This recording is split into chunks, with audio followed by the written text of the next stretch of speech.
మీ ఆస్తి నేను గవర్నమెంట్కి డిక్లేర్ చేసే వాళ్ళ దగ్గర ఉంటుంది చూసుకోండి. వాళ్ళకి చేసింది కాకుండా ఉన్నది. వాళ్ళకి చేసింది కాకుండా ఏమైనా ఉంటే మీరు తీసుకొచ్చి చూపించండి, మీకు ఇచ్చేస్తాను. అంటే మీరు బాగా భారీ ఎత్తునే సంపాదన కూడబెట్టిరు అని చెప్పేసి ఏదో వాగుతారండి అన్నీని.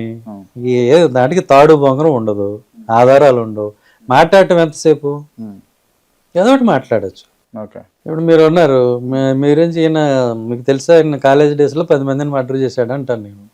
అది నిజమేనా? ఆధారాలు ఉండాలి కదా. ఏదో ఒకటి గాసిప్ చేయటానికి, క్యారెక్టర్ అసాసినేషన్ చేయడానికి ఏది పడితే అది మాట్లాడతారు. అది part of the game. Okay.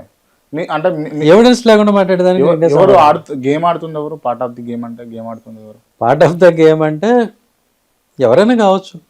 నేను అంటే పడిన వాళ్ళు ఎవరైనా కావచ్చు. మీ టార్గెట్ ఎవరు? మీకు టార్గెట్ ఎవరు? నాకెవరు టార్గెట్ లేరు. నేను చాలా మందికి టార్గెట్ అయి ఉండొచ్చు. కనపడే శత్రువులు కొంతమంది ఉంటారు, కనపడిన వాళ్ళు కొంతమంది ఉంటారు.